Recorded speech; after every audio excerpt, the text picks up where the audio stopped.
بہت بڑے بزرگ گزرے ہیں، بڑے محدث تھے، حضرت شیخ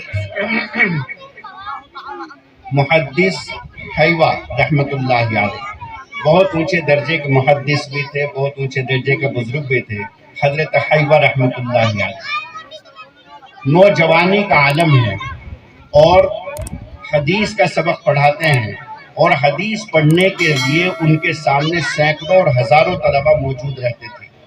وہ بیٹھتے ہیں اور ہزاروں کا مجمع ان کے سامنے حدیث پڑھنے کے لیے موجود ہے۔ ایسے موقع پر ان کی ایک بوڑھی ماں ہے، حضرت حیوہ رحمت اللہ علیہ۔ وہ بوڑھی ماں کبھی کبھی ان کے پاس آتی ہے اور ایسے انداز سے پیش آتی ہے کہ ان کے جو شاگرد اور ان کے جو تلامذہ ہیں وہ بھی عجیب نگاہوں سے دیکھتے ہیں۔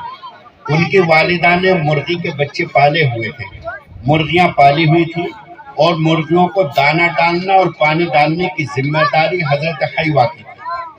حضرت حیوہ ہی ان کو پانی اور دانہ وغیرہ ڈالتے تھے۔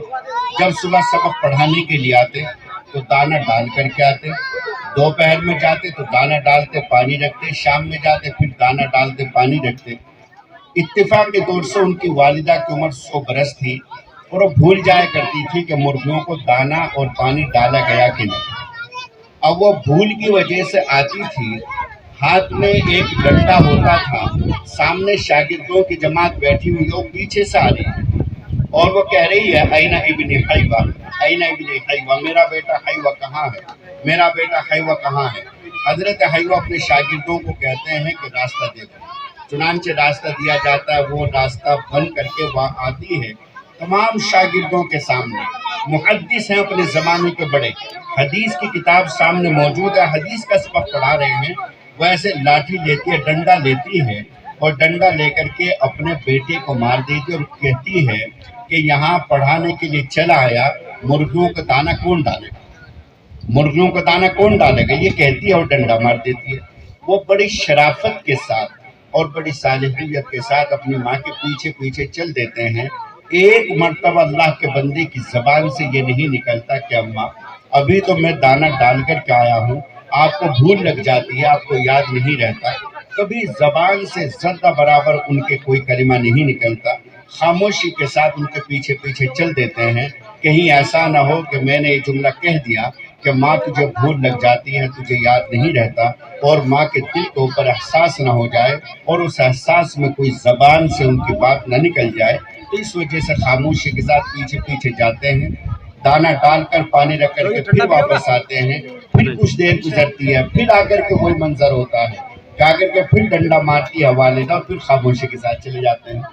ایک روز کا واقعہ ہے کہ جب ماں نے سر کے اوپر ڈنڈا مارا تو وہ ڈنڈا ذرا تیز لگا اور وہ ڈنڈا اتنے زور سے لگا کہ جس سے کہ سر کے اندر ایک زخم ہوا اور سر سے خون بہنے لگا۔ ماں کا ڈنڈا تھا، برداشت کیا سعادت مند بیٹے نے، خاموشی کے ساتھ بیٹا چلا گیا، دانہ ڈال کر کے پانی رکھ کر کے واپس آیا تو سر کے اوپر پٹی باندھی ہوئی تھی اور سر سے خون بہہ رہا تھا۔ اب جب پڑھانا شروع کیا تو رونے لگے۔ روزانہ برداشت کر لیا کرتے تھے لیکن آج برداشت نہ ہوا، آج زخم گہرا ہوا تو اس لیے رونے لگے، تکلیف ہونے لگی پڑھاتے ہوئے، آواز نکل رہی ہے تو تکلیف ہو رہی ہے، سر کے اندر حرکت ہو رہی ہے تو تکلیف، رونے لگے۔ ایک شاگرد کہنے لگا کہ حضرت آپ روزانہ ڈنڈے کھاتے ہیں ماں کے، آپ یا تو اس کو بتا دیں کہ ماں تجھے بھول لگ جاتی ہے، تجھے یاد نہیں رہتا، اور اگر آپ یہ نہیں بتا سکتے تو کم از کم یہ کر لیں کہ روزانہ آپ باہر کی کنڈی لگا کر کے تالا لگا دیا کریں، اور جب تک آپ واپس جائیں گے ماں یہ بھول جائے گی کہ باہر تالا لگا ہوا تھا یا نہیں۔ ماں کو یاد نہیں رہتا تو ماں کو یاد نہیں رہے گا کہ باہر تالا لگا ہوا تھا، تالا کھلا ہوا تھا۔ وہ تھوڑی دیر کے بعد دروازہ پیٹے گی، دیکھے گی باہر سے کنڈی بن جائے، پھر واپس چلی جائے گی، پھر دروازہ پیٹے گی، واپس چلی جائے گی، اس کو یاد بھی نہیں رہے گا کہ باہر سے تالا لگا ہوا تھا اور میں نے دروازہ پیٹا تھا۔ تو اس لیے آپ کو میں تجویز پیش کرتا ہوں کہ آپ باہر سے تالا لگا دیا کریں اور آ جایا کریں پڑھانے کے لیے، اس کے بعد واپس تشریف لے جائیں۔ تو کہنے لگے کہ بیٹے تیری رائے تو اچھی ہے لیکن بات دراصل یہ ہے کہ اگر میں نے اپنی ماں کے دروازے پر تالا لگا دیا تو میرے خوابوں کے اوپر تالا لگ جائے گا۔ تو شاگرد کہنے لگا کہ حضرت میں کچھ سمجھا نہیں، آپ کے اس جملے کا مطلب کیا ہے؟ تو حضرت نے فرمایا، حضرت شیخ حیوہ نے، کہ بات یہ ہے کہ جب میری ماں میرے سر کے اوپر ڈنڈا مارتی ہے تو رات میں جب مجھے تکلیف کے ساتھ میں سوتا ہوں تو رات میں رسول کریم صلی اللہ علیہ وسلم خواب میں تشریف لاتے ہیں اور بڑے پیار سے اور بڑی شفقت اور محبت سے میرے سر کے اوپر ہاتھ رکھ کر کے پوچھتے ہیں کہ حیوہ، آج تیری ماں نے تیرے ڈنڈا کہاں مارا؟ کبھی یہاں ہاتھ رکھتے ہیں، پوچھتے ہیں کہ حیوہ، آج تیری ماں نے تیرے ڈنڈا کہاں مارا؟ میں کہتا ہوں یا رسول اللہ یہاں ڈنڈا مارا۔ اللہ کے رسول یہاں ہاتھ رکھ دیتے ہیں۔ پھر پوچھتے ہیں کہ اور کہاں مارا؟ میں کہتا ہوں یا رسول اللہ یہاں بھی مارا۔ تو اللہ کے رسول اپنا ہاتھ یہاں رکھ دیتے ہیں۔ خدا کی قسم جہاں جہاں میرے پیارے نبی ہاتھ رکھتے ہیں وہاں سے میری تکلیف، میرا درد دور ہو جاتا ہے، اور صبح جب میں اٹھتا ہوں تو میرا زخم ٹھیک ہو جاتا ہے۔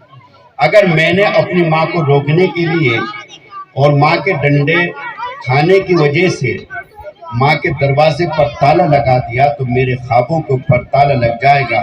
رسول پاک صلی اللہ علیہ وسلم جو خواب میں تشریف لا کر کے تسلی دے رہے ہیں، اطمینان دلا رہے ہیں، وہ ماں کے ڈنڈوں کی برکت ہے۔ ماں کے ڈنڈے جس روز ختم ہو جائیں گے رسول اللہ صلی اللہ علیہ وسلم کے خواب میں آنے بند ہو جائیں گے۔